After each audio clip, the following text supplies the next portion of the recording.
ನಾವು ಎಲ್ಲ ಸಿದ್ಧತೆಗಳನ್ನು ಮಾಡ್ಕೊಂಡಿದ್ದೀವಿ ನೋಡಿ.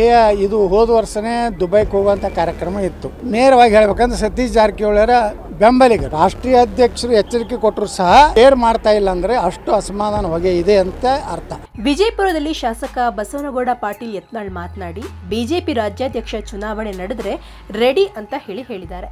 ನಮ್ಮ ಪರ ಓರ್ವರನ್ನ ಅಭ್ಯರ್ಥಿ ಮಾಡಲಿಕ್ಕೆ ನಾವು ನಿರ್ಣಯವನ್ನ ತೆಗೆದುಕೊಂಡಿದ್ದೀವಿ. ನಮ್ಮ ಗುಂಪಿನಿಂದ ಈಗಾಗಲೇ ನಾವು ಎಲ್ಲ ರೀತಿಯಾದಂತಹ ಸಿದ್ಧತೆಗಳನ್ನು ನಡೆಸ್ತಾ ಇದ್ದೀವಿ. ನಾನು ನಿಲ್ತೀನೋ ಯಾರು ನಿಲ್ತಾರೋ ನೋಡೋಣ. ಕಲುಷಿತ ವ್ಯಕ್ತಿಗಳಿಂದ ಬಿಜೆಪಿಯನ್ನು ದೂರವಿಡಲಿಕ್ಕೆ ಈ ನಿರ್ಣಯವನ್ನ ಮಾಡಲಾಗಿದೆ ಅಂತ ಹೇಳಿ ಯತ್ನಾಳ್ ಹೇಳಿದ್ದಾರೆ. ಇನ್ನು ಸತೀಶ್ ಜಾರಕಿಹೊಳಿ ಅವರ ಟೀಮ್ ವಿದೇಶ ಪ್ರಯಾಣ ವಿಚಾರದ ಕುರಿತು ಮಾತನಾಡಿರುವಂತಹ ಯತ್ನಾಳ್, ಸತೀಶ್ ಜಾರಕಿಹೊಳಿ ಸಿದ್ದರಾಮಯ್ಯ ಪರವಾಗಿರುವಂತಹ ವ್ಯಕ್ತಿ.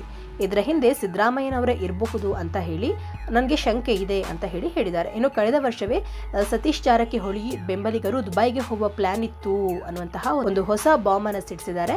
ಸತೀಶ್ ಜಾರಕಿಹೊಳಿ ಹಾಗೂ ಸಿದ್ದರಾಮಯ್ಯನವರು ಎಲ್ಲರೂ ಕೂಡ ಒಂದೇ ಆಗಿದ್ದಾರೆ. ಅದು ಸಿದ್ದರಾಮಯ್ಯನವರ ನಿರ್ದೇಶನದಂತೆ ನಡೀತದೆ. ಒಟ್ಟಾರೆ ಕಾಂಗ್ರೆಸ್ನಲ್ಲಿ ಗುಂಪು ರಾಜಕೀಯ ಇದೆ. ರಾಷ್ಟ್ರೀಯ ಅಧ್ಯಕ್ಷರು ಎಚ್ಚರಿಕೆ ಕೊಟ್ಟರು ಸಹ ಕೇರ್ ಮಾಡ್ತಾ ಇಲ್ಲ. ಇನ್ನು ಅಲ್ಲೂ ಕೂಡ ಅಸಮಾಧಾನದ ಹೊಗೆ ಇದೆ ಅಂತ ಅರ್ಥ.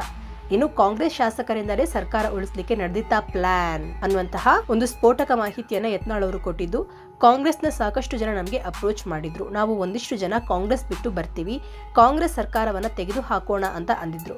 ಇನ್ನು ಗ್ಯಾರಂಟಿ ಯೋಜನೆಗಳಿಂದ ಅಭಿವೃದ್ಧಿ ಆಗ್ತಾ ಇಲ್ಲ, ನಮ್ಮ ಕ್ಷೇತ್ರಕ್ಕೆ ದುಡ್ಡು ಸಿಗ್ತಾ ಇಲ್ಲ ಅಂತ ಹೇಳಿ ನನ್ನ ಜೊತೆಗೆ ಸಾಕಷ್ಟು ಜನ ಮಾತನಾಡಿದ್ದಾರೆ ಅಂತ ಹೇಳಿ ಯತ್ನಾಳ್ ಹೇಳಿದ್ದಾರೆ. ನೋಡಿ, ಇದು ಹೋದ ವರ್ಷನೇ ದುಬೈಗೆ ಹೋಗುವಂಥ ಕಾರ್ಯಕ್ರಮ ಇತ್ತು. ಬೆಳಗಾವಿ ಶಾಸಕರಲ್ಲ, ನೇರವಾಗಿ ಹೇಳ್ಬೇಕಂದ್ರೆ ಸತೀಶ್ ಜಾರಕಿಹೊಳಿಯವರ ಬೆಂಬಲಿಗರು. ಯಾಕಂದರೆ ಸತೀಶ್ ಜಾರಕಿಹೊಳಿಯವರು ಮತ್ತು ಸಿದ್ದರಾಮಯ್ಯ ಎಲ್ಲ ಒಂದೇ ಇದ್ದಾರೆ. ಅದು ಸಿದ್ದರಾಮಯ್ಯನವರ ನಿರ್ದೇಶನದಂತೆಯೇ ಎಲ್ಲ ನಡೀತಿರ್ತದೆ. ಒಟ್ಟಾರೆ ಕಾಂಗ್ರೆಸ್ನಲ್ಲಿ ಗುಂಪು ರಾಜಕೀಯ. ರಾಷ್ಟ್ರೀಯ ಅಧ್ಯಕ್ಷರು ಎಚ್ಚರಿಕೆ ಕೊಟ್ಟರು ಸಹ ಕೇರ್ ಮಾಡ್ತಾ ಇಲ್ಲ ಅಂದರೆ ಅಷ್ಟು ಅಸಮಾಧಾನ ಹೊಗೆ ಇದೆ ಅಂತ ಅರ್ಥ. ಅದಕ್ಕೆ ಇವತ್ತು ಈ ಒಂದು ಏನು ಬಡದಾಟ ನಡೆದಿದೆ, ಇವತ್ತು ನಮ್ಮ ಪಕ್ಷದಲ್ಲಿಯೂ ಸಹ ಅನೇಕರು ನಮ್ಮನ್ನು ಅಪ್ರೋಚ್ ಮಾಡಿದ್ರು ಕಾಂಗ್ರೆಸ್ಸವರು. ನಾವೊಂದು ಇಷ್ಟು ಜನ ಬರ್ತೀವಿ, ಈ ಸರ್ಕಾರ ತೆಗೆದು ಹಾಕೋನು, ಗ್ಯಾರಂಟಿ ಯೋಜನೆಗಳಿಂದ ಅಭಿವೃದ್ಧಿ ಆಗ್ತಾ ಇಲ್ಲ, ನಮ್ಮ ಮತಕ್ಷೇತ್ರಕ್ಕೆ ದುಡ್ಡು ಸಿಗ್ತಾ ಇಲ್ಲ. ನಮ್ಮಲ್ಲಿನೂ ನಮ್ಮ ಜೊತೆಗೆ ಅನೇಕ ಶಾಸಕರು ಮಾತಾಡಿದರು. ನಾವು ನಿರ್ಣಯ ಮಾಡಿದ್ವಿ, ಇಂಥ ಅವ್ರನ್ನ 45 ತೋಡ್ಕೊಂಡು ಮತ್ತೆ ಅದನ್ನೇ ಹೊಲಸು ಕೆಲಸ ಮಾಡೋದು ಬೇಡ. ಅವ್ರು ಎಷ್ಟು ದಿವಸ ಅಧಿಕಾರ ಮಾಡ್ತಾರೆ ಮಾಡಲಿ. ಇನ್ನು ಜನ 5 ವರ್ಷ ಅವ್ರಿಗೆ ಆಶೀರ್ವಾದ ಮಾಡ್ಯಾರ. ನಾವು ತೊಂದರೆ ಮಾಡಬಾರ್ದು ಅಂತೇಳಿ ಯಾವುದೇ ಆಪ್ರೇಷನ್ ನಾವು ಮಾಡಲಿಕ್ಕೆ ಮುಂದೆ ಬರಲಿಲ್ಲ. ಈಗ ಅವ್ರವ್ರ ಒಳಗೇ ಈ ಒಂದು ಏನು 5 ವರ್ಷದಲ್ಲಿ ಅರ್ಧ ಅವಧಿ ಯಾರು ಸಿದ್ದರಾಮಯ್ಯನವರು, ಅರ್ಧ ಅವಧಿ ಡಿ ಕೆ ಶಿವಕುಮಾರ್ ಹೇಳಿದ್ದಾರೆ. ಅದು ಕೆಲವು ಮಂದಿ ಒಪ್ಪಂದ ಆಗಿಲ್ಲತ್ತಾರೆ, ಒಪ್ಪಂದ ಆಗಿದೆ ಅಂತಾರೆ. ಅದು ಎಲ್ಲ ಗೊಂದಲ ಇರೋದ್ರಿಂದ ಈ ಸರ್ಕಾರ ಕೆಲವೇ ದಿವಸಗಳಲ್ಲಿ ಪತನ ಆಗೋದು ನಿಶ್ಚಿತ. ಮತ್ತು ಕರ್ನಾಟಕ ವಿಧಾನಸಭೆ ಚುನಾವಣೆ ಆದ್ರೂ ಆಶ್ಚರ್ಯ ಇಲ್ಲ. ಸಾಮಾನ್ಯ ಕಾರ್ಯಕರ್ತರು ರಾಜ್ಯಾಧ್ಯಕ್ಷ ಸ್ಥಾನಕ್ಕೆ ನಿಲ್ಲಕ್ಕೆ ಹಾಕಿದೆ.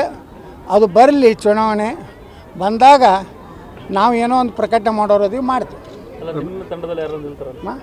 ನೋಡೋಣ, ನಾವು ಎಲ್ಲ ಸಿದ್ಧತೆಗಳನ್ನು ಮಾಡ್ಕೊಂಡಿದ್ದೀವಿ. ಚುನಾವಣೆನೇ ಆದರೆ ಯಾಕೆ ಹಿಂದೆ ಸರಿಬೇಕು ಅಂತ ನಮ್ಮ ಗುಂಪಿನಲ್ಲಿ ನಿರ್ಣಯ ಮಾಡಿದ್ದೀವಿ. ಒಂದು ವೇಳೆ ಆಗಬೇಕು ಅಂತ ಚುನಾವಣೆನೇ ಆಗ್ತದಂದರೆ ನಾವು ನಿಷ್ಠಾವಂತ BJP ಕಾರ್ಯಕರ್ತರ ರಕ್ಷಣೆಗಾಗಿ ಭಾರತೀಯ ಜನತಾ ಪಾರ್ಟಿಯ ಮೂಲ ಸಿದ್ಧಾಂತಗಳು, ಭಾರತೀಯ ಜನತಾ ಪಾರ್ಟಿಯ ಹಿಂದೂಗಳ ರಕ್ಷಣೆ ಮಾಡಲಿಕ್ಕೆ ಮತ್ತು ವಕಫ್ ವಿರುದ್ಧ ಏನು ನಮ್ಮದೊಂದು ಹೋರಾಟ ಇದೆ ಅದಕ್ಕೆ ಬಲ ಕೊಡಲಿಕ್ಕೆ BJPಯಲ್ಲಿ ಕಲುಷಿತವಾದಂಥ ವ್ಯಕ್ತಿಗಳಿಂದ BJPಯನ್ನು ಮುಕ್ತ ಮಾಡಲಿಕ್ಕೆ ನಾವು ಈ ಚುನಾವಣೆಯಲ್ಲಿ ನಮ್ಮ ಪರವಾಗಿ ಒಬ್ಬರ ಅಭ್ಯರ್ಥಿಗಳು ಮಾಡೋ ಬಗ್ಗೆ ಗಂಭೀರವಾಗಿ ಚಿಂತನೆಯನ್ನು ಮಾಡ್ತಾ ಇದ್ದೀವಿ. ನೀವು ನಿಲ್ತೀರಿ ಅಂತ ಹೇಳಿ, ನೀವು ನಿಲ್ತಾರೆ ಅಂತ ಹೇಳಿ ಅದು ಯಾರು ನಿಲ್ತಾರೋ ಗೊತ್ತಿಲ್ಲ. ಯಾರು ಎಲ್ಲರೂ ಕೂಡ ನಾವು ನಿರ್ಣಯ ಮಾಡ್ತೀವಿ, ಅವರು ಸ್ಪರ್ಧೆ ಮಾಡ್ಬೋದು. ಹೈಕಮಾಂಡ್ ಅವರಿಗೆ ಜಾಸ್ತಿ ಮಣೆ ಹಾಕ್ತಾ ಇದೆ ಅಂತ. ಯಾರಿಗೆ? ಅವ್ರೇನು ಹೈಕಮಾಂಡ್ದವ್ರು ಯಾರಿಗೂ ಮಣೆ ಹಾಕಿಲ್ಲ. ಪಾಪ ಹೈಕಮಾಂಡ್ದವರು ನ್ಯೂಟ್ರಲ್ ಆಗಿದ್ದಾರೆ. ಅದಕ್ಕೆ ಶಿವರಾಜ್ ಸಿಂಗ್ ಚೌಹಾಣ್ರನ್ನ ಕಳಿಸಿದ್ದಾರೆ. ಇಲ್ಲಿಕಂದ್ರೆ ಅರುಣ್ ಸಿಂಗ್ನ ಕಳಿಸ್ತಿದ್ರು.